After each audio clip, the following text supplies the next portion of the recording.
آپ نے کیسا محسوس کیا جب آپ نے پہلی مرتبہ کلمہ پڑھا؟ پہلی مرتبہ آپ کو اسلام کے متعلق کیسے معلوم ہوا؟ میرا اندازہ ہے کہ اسلام سے پہلے آپ کے رومانوی تعلقات رہے ہوں گے، آپ سور کا گوشت کھاتے ہوں گے اور شراب بھی پیتے ہوں گے، جہاں تک میرا اندازہ ہے۔ کیا یہ سب چھوڑنا آپ کے لیے مشکل نہیں تھا جب آپ مسلمان ہوئے؟ اس طرح برطانیہ کے میڈیا نے میرے ذہن کو بری طرح متاثر کیا کہ اگر میں لندن میں کسی عورت کو حجاب پہنے دیکھتا تو میں اس گلی کو چھوڑ دیتا۔ اگر آپ کو دنیا کے تمام مسلمانوں سے بات کرنے کا موقع ملے تو آپ کیا کہنا چاہیں گے؟ اگر آپ کے پاس 1 منٹ ہو تو۔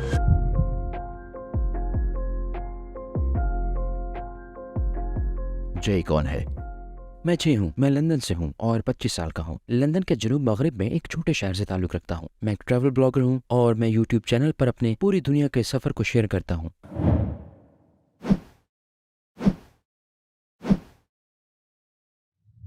جے، آپ کا مقصد کیا ہے؟ آپ اتنا زیادہ سفر کیوں کرتے ہیں؟ مجھے امید ہے کہ انشاءاللہ میں پوری دنیا کا مسلمانوں کے متعلق منفی تاثرات بدل دوں گا۔ اپنے یوٹیوب اور انسٹاگرام پر تمام مثبت چیزیں پوسٹ کرتا ہوں، ثقافت کے متعلق، خوراک کے متعلق، لوگوں کے متعلق اور زندگی کے طرز عمل کے متعلق، اس امید کے ساتھ کہ برطانیہ میں مسلمانوں کے متعلق تاثرات بدل جائیں گے۔ برطانیہ اور امریکہ میں مسلمانوں کے بارے میں تاثرات ناقابل یقین حد تک منفی ہیں اور میں پر امید ہوں کہ انشاءاللہ اس کو بدل دوں گا۔ اپنی ایک ویڈیو میں آپ نے کہا کہ آپ باقی ملکوں کی نسبت پاکستان اور ترکی سے زیادہ محبت کرتے ہیں، اس کی وجہ کیا ہے؟ پاکستان اور ترکی کیوں؟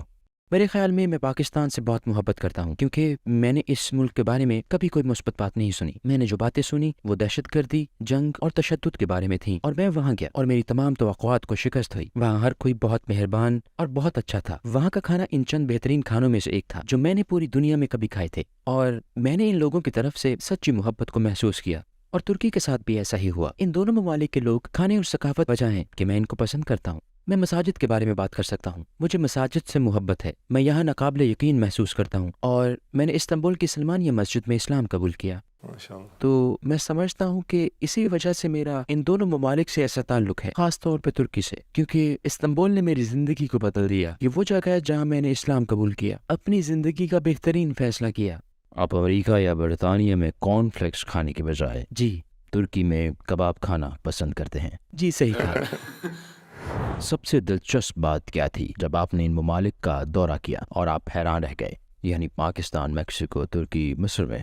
میکسیکو سے شروع کرتے ہیں، ٹھیک ہے؟ میکسیکو بالکل مختلف ہے کسی بھی دوسرے ملک سے جہاں میں گیا ہوں۔ مسلمان بڑے پیمانے پر میڈیا یا سڑکوں پر نظر نہیں آتے۔ میں صرف ایک مسجد کا دورہ کرنے میں کامیاب ہوا جب میں میکسیکو شہر میں تھا۔ تو جو چیز میرے لیے سب سے زیادہ عجیب تھی کہ میکسیکو میں میری زیادہ مسلمانوں سے ملاقات نہیں ہو سکی۔ مصر، پاکستان، ترکی، متحدہ عرب امارات میں مسلمان ہر جگہ پہ ہیں، اور میں نے یہاں کچھ بہترین دوست بھی بنائے ہیں۔ آپ نے پہلی بار اسلام کے متعلق کیسے سنا؟ یہ شاید 20 سال پہلے کی بات ہے، جب 9/11 کا واقعہ ہوا تھا۔ پہلی مرتبہ میں نے اسلام کے متعلق انتہائی منفی انداز میں سنا، اور اگر ہم زیادہ مثبت چیزوں کی بات کر رہے ہیں تو میں نے اسلام کے متعلق شاید 3 سال پہلے دریافت کیا، سفر کرنے سے، لوگوں کو ملنے سے، اور پھر میں نے واقعی اسلام کے متعلق سیکھا جب میں نے پچھلے سال لاک ڈاؤن کے دوران قرآن پڑھا۔ مسلمان ہونے سے پہلے آپ اسلام کو کیا سمجھتے تھے؟ کیا آپ بھی متعصب تھے؟ جی ہاں، میں مسلمانوں کے بارے میں بہت منفی خیالات رکھتا تھا، خاص طور پر جب برطانیہ میں انتہا پسندوں کی طرف سے کئی حملے ہوئے، اور میڈیا کے پاس اس تصویر کو 2 ارب لوگوں تک پہنچانے کا ایک بہت اچھا طریقہ تھا، جبکہ چند مٹھی بھر برے لوگ اس طرح کا انتخاب کرتے ہیں۔ اس طرح میرا دماغ برطانیہ کے میڈیا نے بری طرح متاثر کیا کہ اگر لندن میں کسی عورت کو حجاب پہنے دیکھتا تو میں اس گلی کو چھوڑ دیتا، کیونکہ میں نے اپنے آپ کو واقعی یہ جاننے کا موقع نہیں دیا کہ اسلام کیا ہے۔ اور شکر ہے پچھلے 2 سالوں میں نے واقعی سیکھا ہے اور دریافت کیا ہے کہ اسلام کیا ہے، اور یہی امن کا مذہب ہے۔ وہ کون سی چیز تھی جس نے آپ کو اسلام کی طرف راغب کیا؟ اصل میں یہ تب ہوا جب میں نے سفر کیا اور لوگوں سے ملا۔ میں مسلم اکثریتی ممالک کا بہت کم سفر کرتا تھا، اور پھر میں استنبول گیا، شکر ہے 3-4 سال پہلے، اور پھر میں نے ستمبر 2019 میں عراق جانے کا فیصلہ کیا، اور اس نے میرے خیالات کو مکمل طور پر بدل دیا اور مجھے اس قابل بنایا کہ میں اسلام کی مثبتیت کے متعلق مزید تحقیق کروں۔ میں پہلی مرتبہ عراق گیا جب میری عمر تقریباً 22 سے 23 سال تھی۔ تو آپ نے کچھ اچھے لوگوں سے ملاقات کی جو مسلمان تھے؟ جی ہاں۔ تو آپ اس میں دلچسپی لینے لگے؟ تو میں اسی میں دلچسپی لینے لگا، اور پھر میں نے اپنے آپ کو اصل تحقیق کو دریافت کرنے کا وقت دیا، حقیقی اسلام کے بارے میں برطانیہ کے میڈیا سے دور۔